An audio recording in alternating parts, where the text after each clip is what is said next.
এই তিনটি গুনাহ করলে কবর অন্ধকার হয়ে যায়। প্রিয় ভাই ও বোনেরা, একদিন আমাদের সবাইকে কবরে যেতে হবে।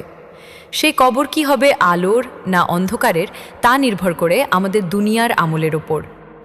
আজ জানবো এমন তিনটি গুনাহ সম্পর্কে যেগুলো করলে কবর অন্ধকার হয়ে যায়।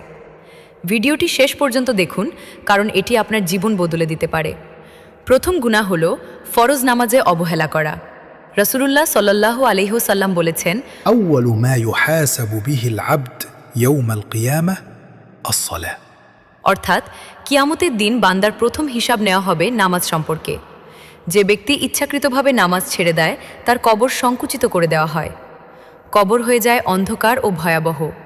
নামাজ শুধু এবাদত নয়, নামাজ হলো কবরের আলো। দ্বিতীয় গুনাহ হলো গীবত করা এবং মানুষের সম্মান নষ্ট করা। আল্লাহ তাআলা কুরআনে বলেছেন, أيحب أحدكم أن يأكل لحم أخيه ميتا؟ অর্থাৎ তোমাদের কেউ কি তার মৃত ভাইয়ের গোশত খেতে পছন্দ করবে? গীবত করাকে আল্লাহ তাআলা মৃত ভাইয়ের গোশত খাওয়ার সাথে তুলনা করেছেন। গীবত করা কতটা ভয়াবহ গুনাহ।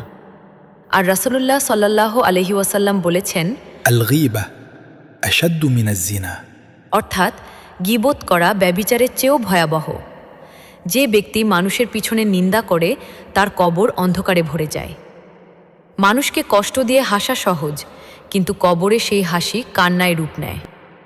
তৃতীয় গুনাহ হলো হারাম উপার্জন এবং সুদের টাকা। রাসূলুল্লাহ সাল্লাল্লাহু আলাইহি ওয়াসাল্লাম বলেছেন, كل جسد نبت من سحت فالنار أولى به। অর্থাৎ যে শরীর হারাম দিয়ে গঠিত তার জন্য জাহান্নামই বেশি উপযুক্ত। হারাম রিজিক মানুষের দোয়া কবুল হতে দেয় না, জীবন থেকে বরকত তুলে নেয় এবং কবরে নিয়ে আসে কঠিন আযাব। হালাল কম হলেও তাতে শান্তি আছে, আর হারামে আছে শুধু অন্ধকার। প্রিয় ভাই ও বোনেরা, এখনও সময় আছে। আল্লাহ তাআলা অত্যন্ত দয়ালু। রাসূলুল্লাহ সাল্লাল্লাহু আলাইহি ওয়াসাল্লাম বলেছেন, التائب من الذنب كمن لا ذنب له। অর্থাৎ যে তাওবা করে সে এমন যেন তার কোনো গুনাহই নেই। আজই তাওবা করুন, নামাজ কায়েম করুন, গীবত ছেড়ে দিন, হারাম থেকে ফিরে আসুন। ইনশাআল্লাহ আপনার কবর হবে জান্নাতের বাগান। এই কথাগুলো যদি আপনার হৃদয়কে নাড়া দেয় তাহলে ভিডিওটি শেয়ার করুন। হয়তো আপনার একটি শেয়ার কারো কবর আলোকিত করার কারণ হবে। পরবর্তী ভিডিওর জন্য সাবস্ক্রাইব করে পাশেই থাকুন, লাইক করুন এবং কমেন্টে আপনার মতামত জানিয়ে দিন।